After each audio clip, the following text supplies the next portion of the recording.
somehow, some way, even years after the last movie in Disney's Star Wars sequel trilogy came out, The Rise of Skywalker, somehow still they're paying people, like, not a lot, but here and there, they're still paying off some crew or somebody for something or whatever, to the point where we finally now have a finalized number for The Rise of Skywalker, what they spent to make this dog shit movie. And Jay, it's a lot. Disney revealed today that the total cost of Star Wars The Rise of Skywalker was $593.7 million, making it the third most expensive movie in history. I believe that's behind Jurassic World Dominion and The Force Awakens. And you know, if you're doing something like, if you're going to spend $600 million making a movie like they did for Force Awakens, which I don't know how you do that. I don't know how you spend that much money making a movie, but they did. If you're going to spend that much money, you damn well better get your $2 billion at the box office like Force Awakens did. Unfortunately, that was not the case for Disney Star Wars when it came to this movie. $600 million. Now, it should be noted that since it was made in the UK, and this is the only reason we're hearing about this, otherwise, they would have gone with the lie they told us about it only costing $250 million or whatever. But they are forced to get the tax benefits. They are forced to disclose these numbers publicly. And because they did in the UK, they got about $100 million in tax incentives back. So it takes the total spending for this movie. Let me scroll all the way down so I can find it. The total spending for this movie is just a measly $490 million, Jay. $500 That is, what the heck did they spend that on? You know, I mean, you're going to say you're going to have your money laundering stuff. You're going to have weird bonuses. What the heck did they spend it on? And they were hoping too. They were probably hoping the third movie in the trilogy was going to go gangbusters, because that's normally how it works, right? The third movie of the Star Wars trilogy is going to do better than all the other two. It's a build up to the hype. We were all set. You know, we heard the Palpatine laugh in the teaser trailer. We were ready, man. That thing was going to hit $5 billion. Let's spend the money. It's all good. We got it. We brought back J.J. Abrams, you know, to tie this thing all up perfectly. The worst piece of trash ever seen, man. That is the worst Star Wars movie ever to hit the big screen. That is the worst. It is worse than Solo. It is worse than the other two. It is the worst, dumbest movie that made no sense. You had to walk around, find a dagger on the ground, you know, that they just magically tripped and kicked over. Oh, here it is. The Jawas didn't find it. A dagger that was an ancient Sith dagger, yet somehow had a part in it that exactly lined up with the outline of the fallen Death Star. Yeah, just like 30 years before. It's perfect. And then after they go through the Death Star, they didn't even need to do that. You know, all they had to do was take Kylo Ren's TIE fighter and fly it around, you know, and holy crap. And so when you factor in, you know, this movie made a little over $1 billion at the box office, and obviously it was touted as a huge success. Like the reason you have to take these things into consideration, if they spent $200 million on it, you know, it would have been a huge success at $1 billion. Even if it lost half its audience from Force Awakens, it still financially would have been a success. The problem is it's not when you spend this much. $500 million. This is not including marketing costs. This is just to make the movie. They spent another probably 150 million more on marketing. Like that's a relatively conservative estimate based on what we've seen before. So with $1 billion at the box office, you get about a 50-50 split from the box office. Then you add that 150 million. This movie lost well over $100 million for them. Easily. Yeah, easy. Like, what the heck? And it's wild. And, you know, as this is happening, ironically enough, you know, Sharmeen Obaid-Chinoy did an interview, like this big profile that Variety did on her, where they talked about all the things she's done and all of this stuff. Yet somehow her big Star Wars project never gets mentioned.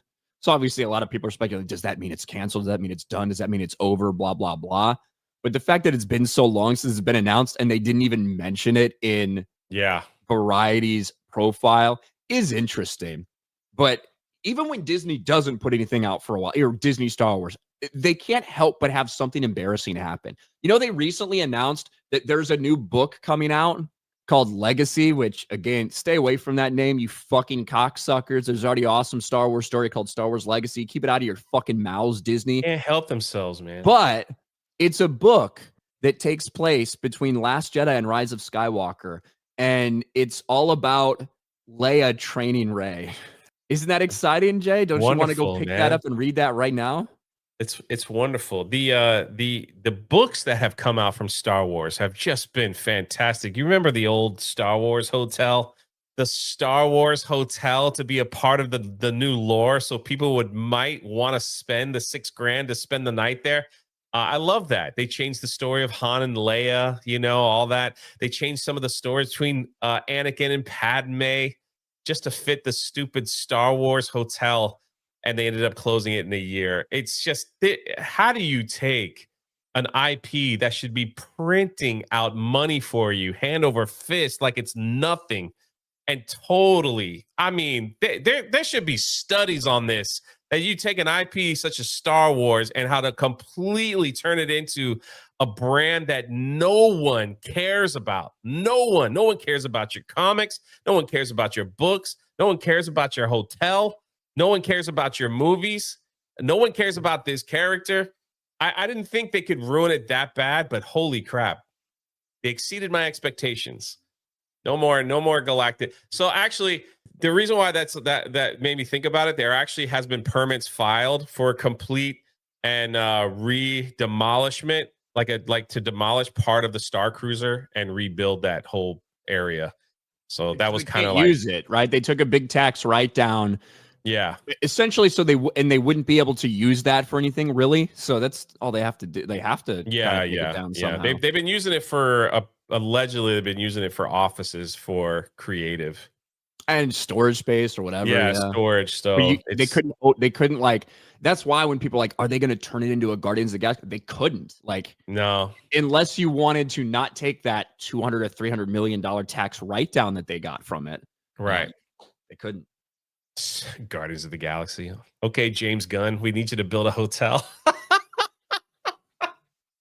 Gonna be a lot of. Sorry, I know that's like another story.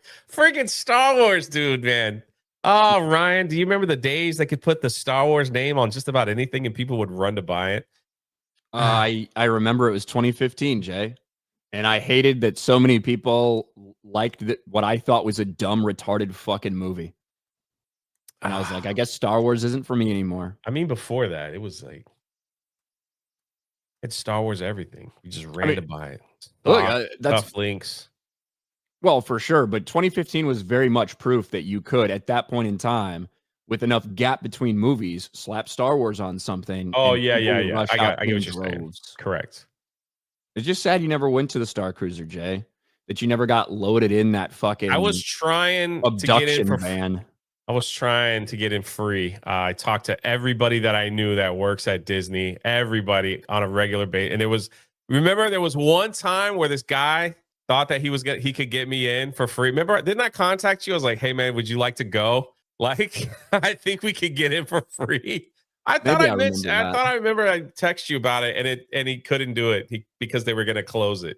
So you remember Josh D'Amaro in his like that stupid video they made for it with his stupid fucking mask? He put a mask on and he playing the Star Wars game or like the lightsaber light game that they had, bro. Oh man, what a time! Might be your new Disney CEO. Yeah, that's true.